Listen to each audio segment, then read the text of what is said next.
Robert, I really want to thank you. Niels, Niels, where are you? Niels. Okay, thank you. Thank you for having me.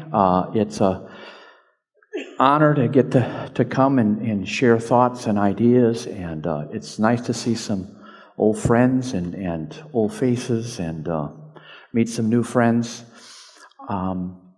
What I'm going to do, and what I always try and do, is just share ideas and concepts. I don't teach techniques. I don't teach ways to do it. I think that's coming to a different culture and teaching techniques is kind of arrogant. I mean, because you have to adopt things to your own culture in that. And I think, so I just want to try and teach ideas and perspectives. And like this morning, we were talking about different frameworks and so on. So to teach those types of things so that you can then adapt them and use them in your own culture to the way that they fit. So what I'll just try and do is teach some ideas or thoughts or ways to look at it.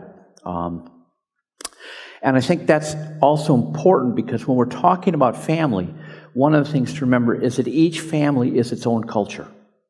The rules for one family are different than others. So part of it is we can't inflict things on families. What we have to do is work with the family to change the culture of the family. My background is I'm an addictions counselor. I've been an addictions counselor about 40 years now. I'm a licensed social worker, licensed marriage and family therapist.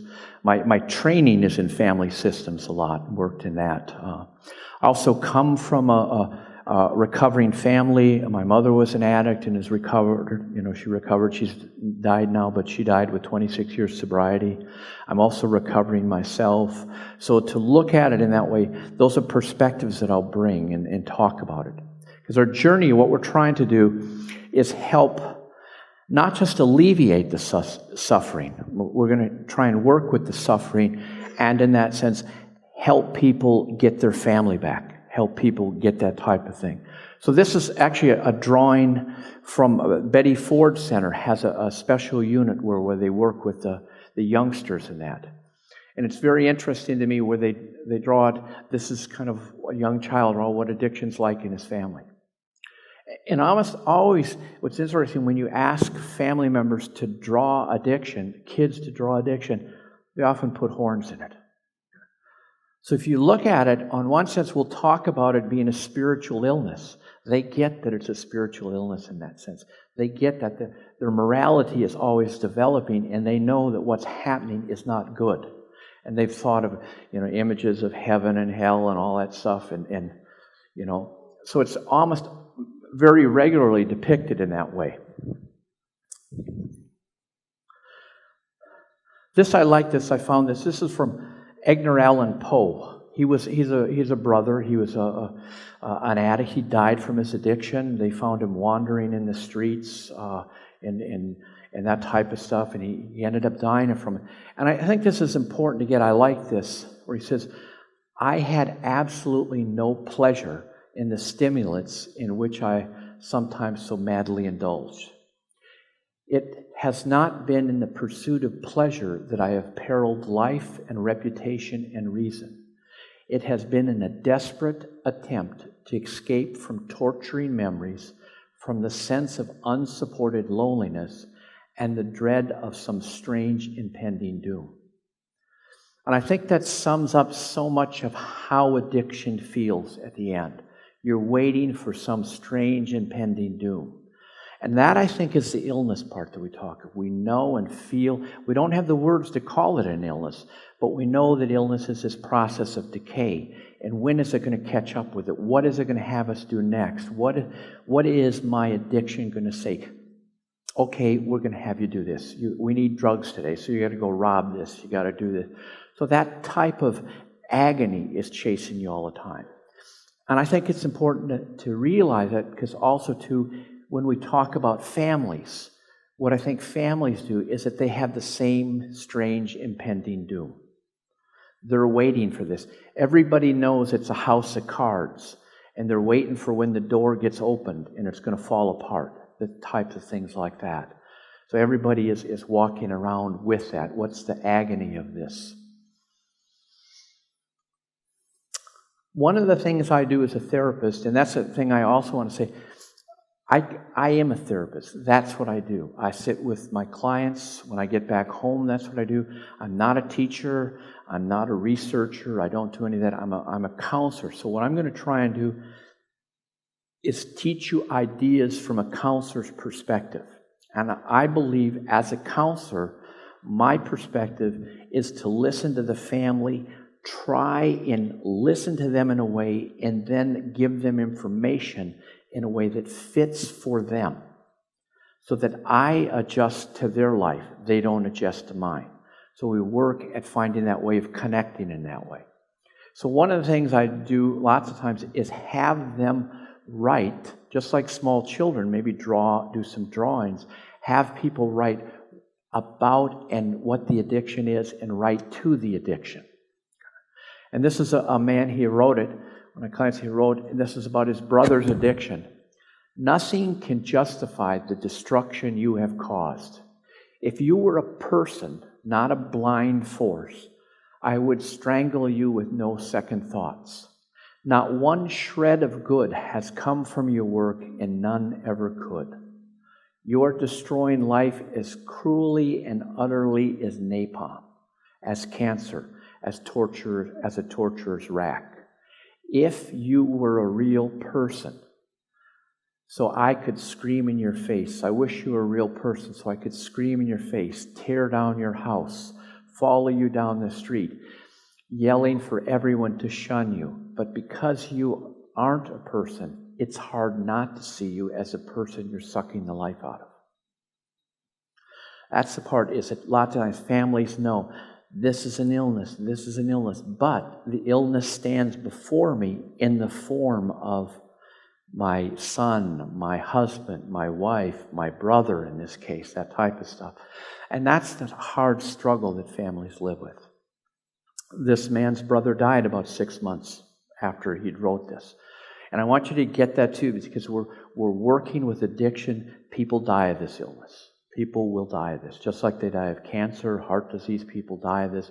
So if you're going to work in this field too, you have to work with that, and you have to learn how to work with grief, and you have to help people with that. And sometimes I have two sets of parents that I'm working with now, and part of our work is probably preparing them for their child's death. Their children is a very bad addict who've been through treatment many times and not accepting help, and the decay is catching up with them. So part of that is working and sitting with those people. One more letter. I love this.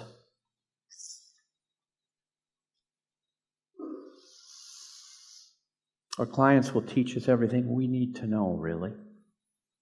Addiction. This is written by a 16-year-old daughter of an alcoholic. Addiction is the color of my obsidian heart, my blackened heart. It sounds like a shouting match between my parents.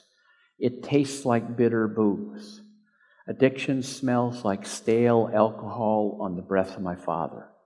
It looks like my father stumbling down the stairs. It feels like broken glass in my heart. Addiction is the color of crimson rain dripping down my sleeve. She had started cutting as a way to deal with the pain. It sounds like a drunken slurs uttered by a distant dad. It tastes like alcohol-tainted kisses from husband to mistress. Addiction smells like the cheap perfume of another woman. It looks like my father tearing my family apart. It feels like I'm losing everything. Addiction is the color of divorce papers. It sounds like my mother's broken-hearted sobs. It tastes like the lips of another woman. Addiction smells like two new separate houses for one family.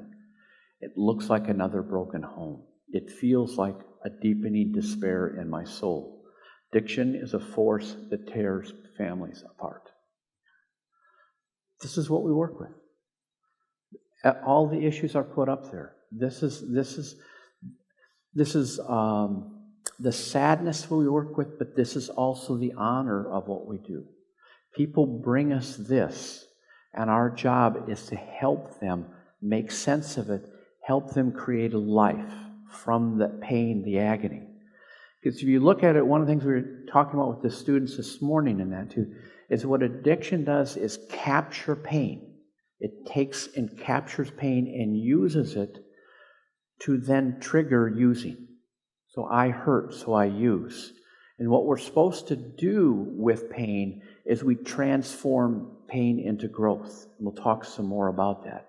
So it's like this illness, just like if you think of cancer, it diverts things that are needed for life, and now it feeds the cancer. So here with this, things that are needed for life now get diverted, and they use it to feed the addiction in that way. First and foremost, there's in our country, there's no more debate. It's over. We know that addiction is a brain disease. We know, where different types of things. We're learning more each year that it's an illness, what type of illness it is. So it's very important to get this. It's not a moral condition. Okay, addiction will have you betray your morals or those types of things, but it's not that. It's not. It's not a bad childhood, because people with good childhoods happen. Again, the pain of a bad childhood may make you more susceptible to this, different types of things. But to get that it's an illness and it's a brain, I'm going to put this up here. This is a very good article. Addiction is a brain disease, and it matters. Okay? To get that for a long time in this profession, as I said, I've been working in this profession 40 years. Our first fight is addiction a disease? No, it's not. It's just bad choices, etc., etc.